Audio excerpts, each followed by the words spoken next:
नमस्कार दोस्तों, बालाजी स्टडी अड्डा में आपका स्वागत है। शिक्षक भर्ती के अंतर्गत सुपर टेट का जैसे कि सोशल साइंस का चैप्टर वाइज प्रश्न हम करा रहे हैं। तो इससे पहले हमने चैप्टर नंबर 5 के प्रश्न देखे थे, जो कि आपको साइड में आई बटन में वीडियो मिल जाएगा। आज हम देखेंगे चैप्टर नंबर 6, जिसका नाम है जीव व प्राकृतिक संपदा। और इसमें कुल 40 प्रश्न हैं, जिसको हम 2 पार्ट में देखेंगे। पार्ट 1 में हम 20 प्रश्न देखेंगे और बाकी बचे जो 20 प्रश्न होंगे वो हम सेकेंड पार्ट में देखेंगे। थोड़ा सा प्रश्न के स्टार्ट करने से पहले थोड़ा सा एग्जाम पॉइंट की बात करेंगे, उसके बाद हम प्रश्न की बात करेंगे। तो चलिए शुरू करते हैं।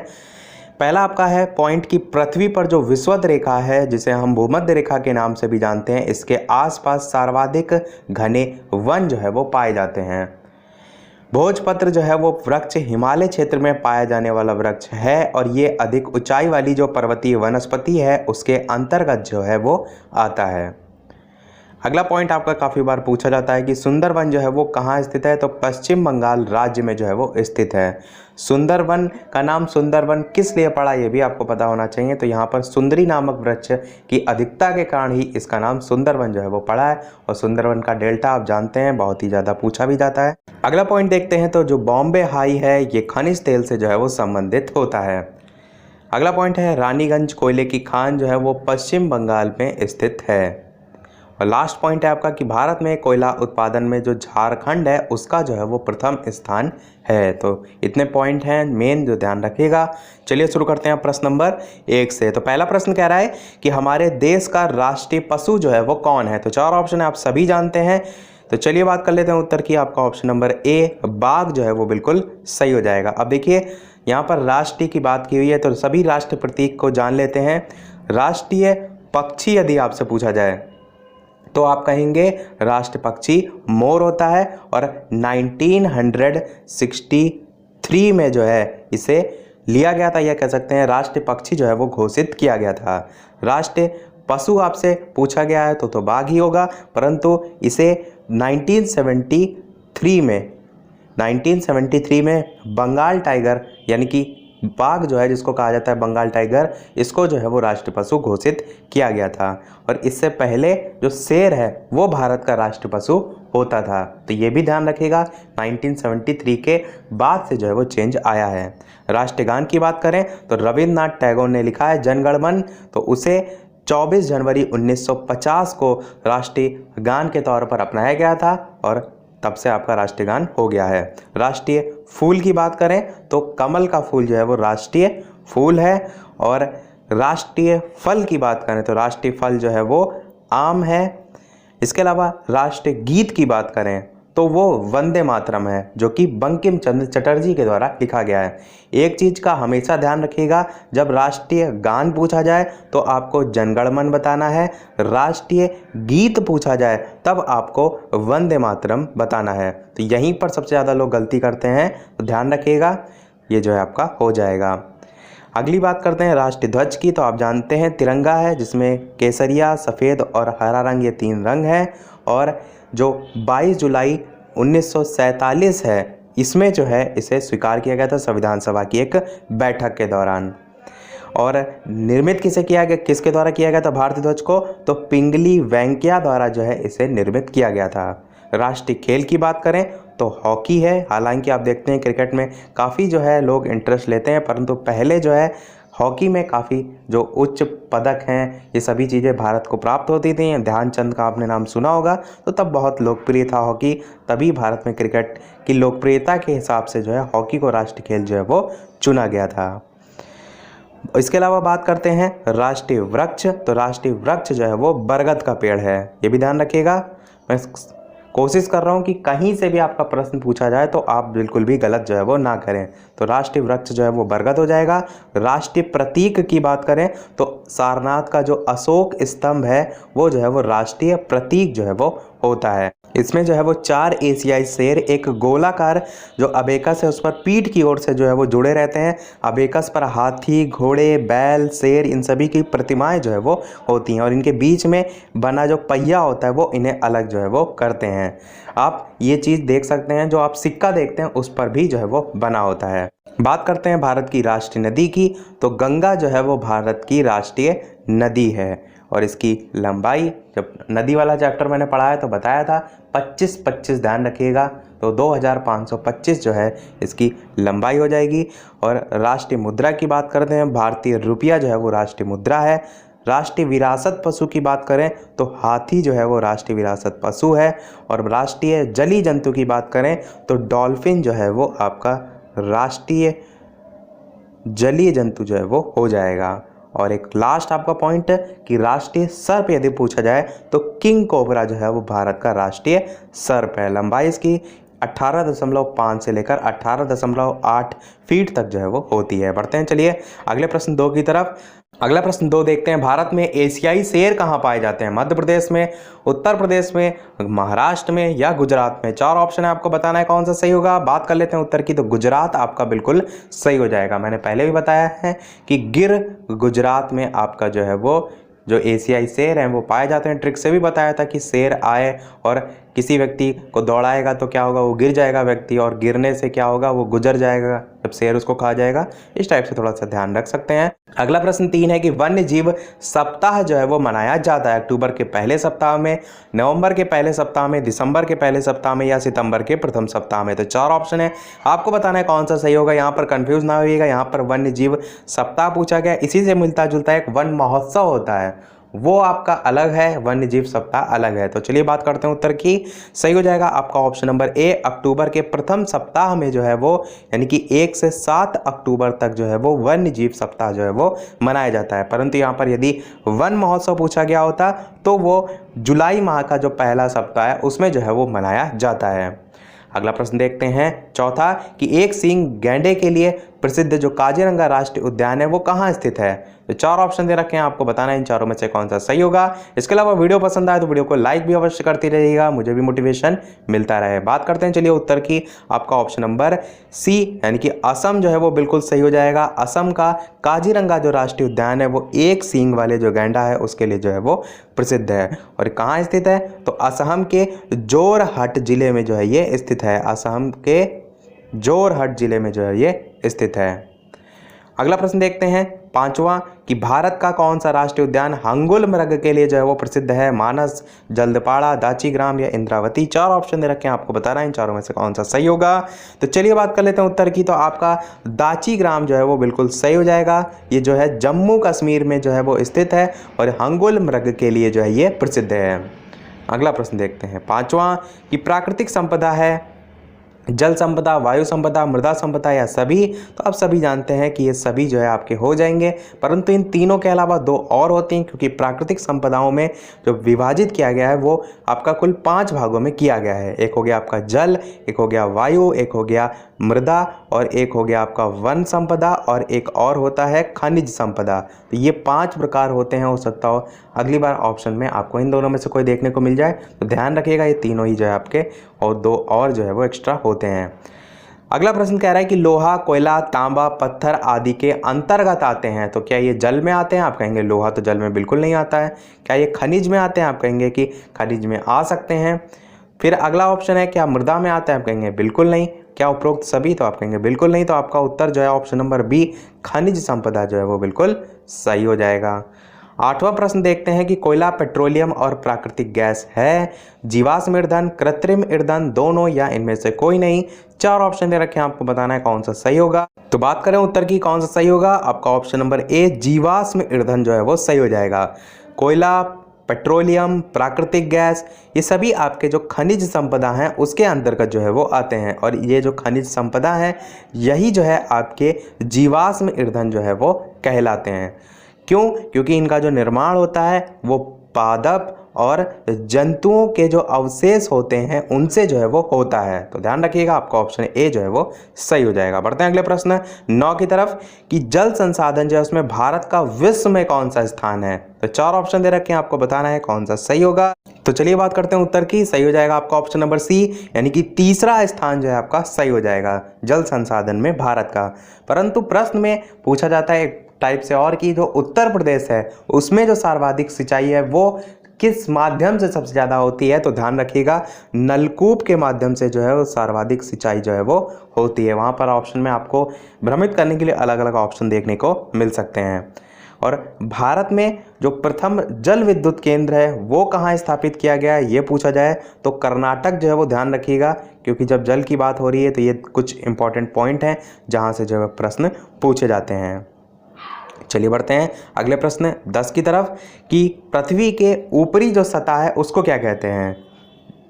जल संपदा, मृदा संपदा, वन संपदा या वायु संपदा। तो 4 ऑप्शन है। तो बात करें उत्तर की, आपका मृदा संपदा जो है वो बिल्कुल सही हो जाएगा। सबसे ऊपरी परत जो है वो मिट्टी होती है, आप सभी जो है वो जानते भी हैं। बढ़ते हैं अगले प्रश्न 11 की तरफ कि नरौरा परमाणु केंद्र जो है वो कहाँ स्थित है? बहुत ही ज़्यादा इंपॉर्टेंट है, काफ़ी बार पूछा जाता है।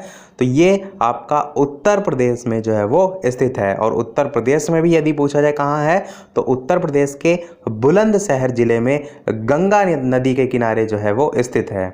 अब यहाँ पर परमाणु केंद्रों की बात हुई है तो कुछ मैं परमाणु केंद्र हैं उनको बता देता हूँ, उनको ध्यान करके याद कर लीजिएगा। सबसे पहला है तारापुर। तो तारापुर जो परमाणु संयंत्र है ये कहाँ पर है? तो ये महाराष्ट्र में जो है वो स्थित है।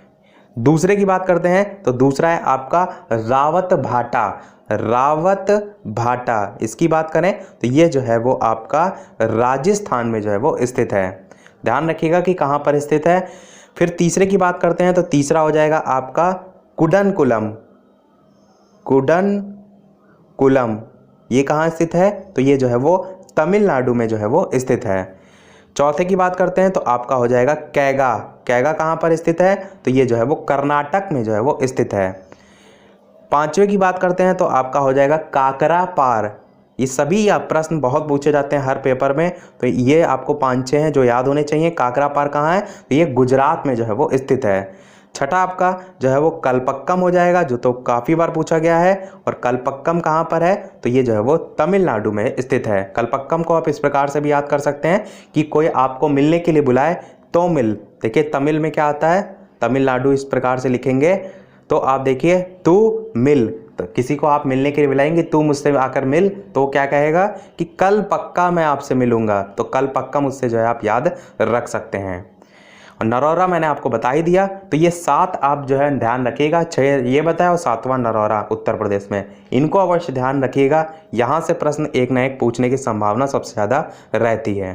अगला प्रश्न देखते हैं 12वां कि जो नलकूप हैं उनके द्वारा सर्वाधिक सिंचाई किस प्रदेश में होती है? देखिए यही चीज़ मैंने अभी ऊपर बताई थी प्रश्न की एक्सप्लेनेशन में, वही पूछा गया है यहाँ पर। तो उत्तर प्रदेश आपका बिल्कुल सही हो जाएगा। उत्तर प्रदेश के संबंध में काफ़ी बार ये पूछा जाता है, तो ध्यान रखिएगा नलकूपों के द्वारा सबसे ज़्यादा सिंचाई होती है। चलिए बात करते हैं अगले प्रश्न 13 की कि भारत में प्रथम सौर ऊर्जा पावर हाउस कहाँ स्थापित किया गया?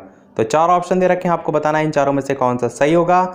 ऑप्शन ए, बी, सी या डी। चलिए बात कर लेते हैं उत्तर की।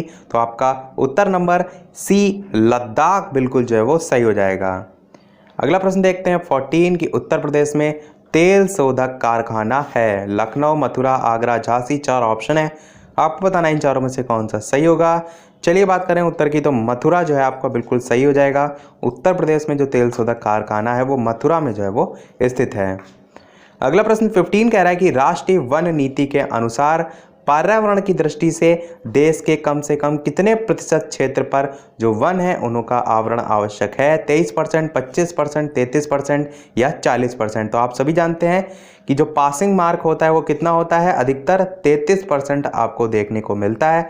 बस यही आपको ध्यान रखना है कि जो 33% है ये राष्ट्रीय वन नीति के अनुसार पर्यावरण की दृष्टि से कम जो प्रतिशत क्षेत्र है वनों का वो जो है वो आवश्यक होता है।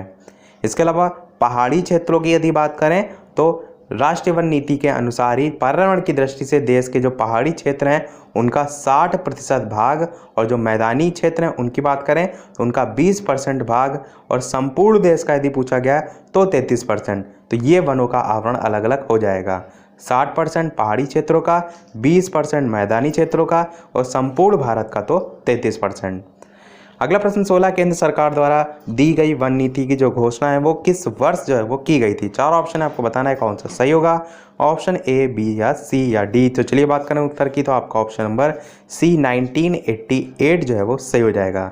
केंद्र सरकार द्वारा जो वन नीति 1952 थी इसको क्या किया गया था? वर्ष 1988 में जो है संशोधित करके नई वन नीति बना दिया गया था। यहाँ पर देखिए प्रश्न में क्या पूछा गया है?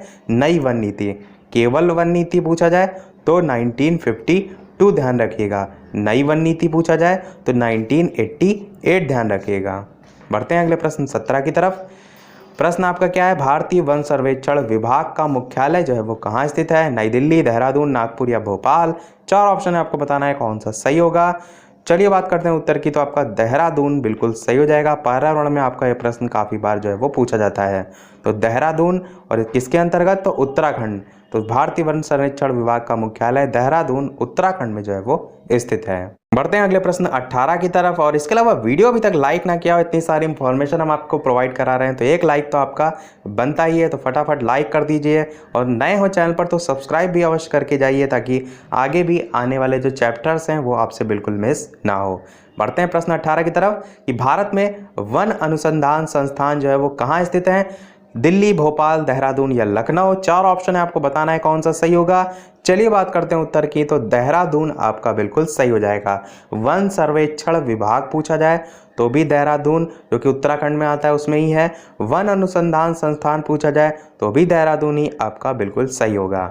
अगला प्रश्न देखते हैं 19 की राष्ट्रीय पर्यावरण शोध संस्थान नीरी कहाँ स्थित है? यहाँ पर थोड़ा सा मिस्टेक दे रखी है। एक्चुअल में नीरी जो है वो एक ई नहीं लगता है, 2 ई लगते हैं, यानी कि आपका NEERI जो है वो होता है। और हिंदी में भी फिर आपका गलत लिखा है, यहाँ पर राष्ट्रीय पर्यावरण शोध संस्थान नहीं होता है, राष्ट्रीय पर्यावरण अभियांत्रिकी शोध संस्थान होता है। यहाँ पर एक और वर्ड आएगा, अभियांत्रिकी।